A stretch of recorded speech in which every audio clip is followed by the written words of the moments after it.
Hi hello കൂട്ടുകാരെ. ഇപ്പോൾ കുറേ നാളായി വീഡിയോസൊക്കെ ചെയ്തിട്ട്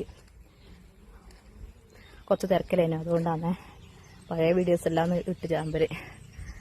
അപ്പോൾ പൊന്നു ഹായ് പറഞ്ഞ്.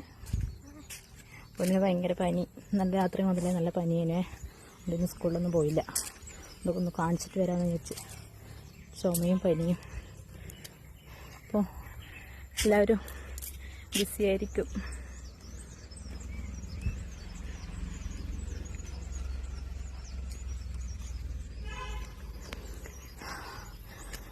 ഞാൻ നടന്ന് പോക്കല. ബസ് കയറാൻ വേണ്ടിയിട്ട് കുറച്ച് പോകണം. 1/4 മണിക്കൂർ നടക്കണം. അപ്പോൾ ഇങ്ങനെ നടന്ന് പോയിക്കണം. നമ്മൾ വണ്ടിയൊന്നും പോകുന്നില്ല ഗൈസ്. വണ്ടി വരാൻ വേണ്ടിയിട്ട് നമ്മളിങ്ങനെ വെയിറ്റിങ്ങില്ലാന്ന് നോക്കുമ്പോൾ വണ്ടിയൊന്നും വന്നില്ല. എന്നാ പ്രശ്നം എന്നറിയില്ല. അപ്പോൾ ശരി.